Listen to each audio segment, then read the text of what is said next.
This is VOA News.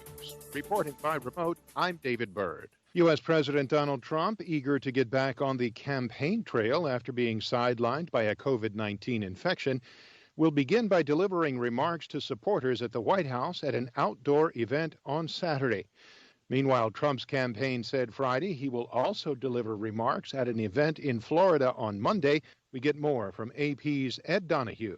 The first event is at the White House. The rally will be in Florida. Dr. Anthony Fauci, the government's top infectious disease expert, says the president appears to be following CDC guidelines. 10 days from the onset of your symptoms.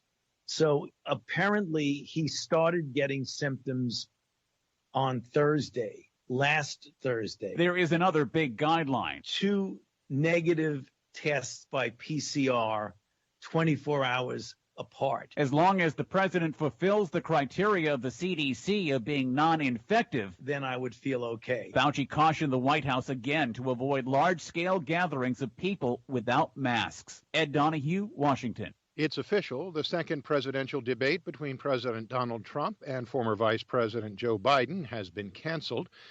The debate was scheduled for Miami, but because of President Trump's COVID-19 diagnosis, the Commission on Presidential Debates wanted it to be virtual. The president rejected that idea, and Vice President Biden did not want an in-person debate. In a statement Friday, the commission said there will be no debate on October 15th, and it will turn its attention now to the third debate in Nashville, Tennessee, October 22nd. The commission said that debate will be subject to health security considerations and in according with all required testing, masking, social distancing, and other protocols. For more, visit voanews.com. This is VOA News. 2 suspected Islamic State militants from Britain who were brought to the United States to face charges in a gruesome campaign of torture and other acts of violence pleaded not guilty in a court in Alexandria, Virginia on Friday.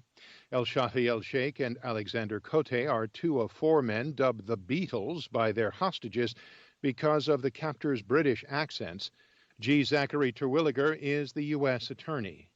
Both defendants, Alexander Cote, El Sheikh, made appearances via video from the Alexandria Detention Center.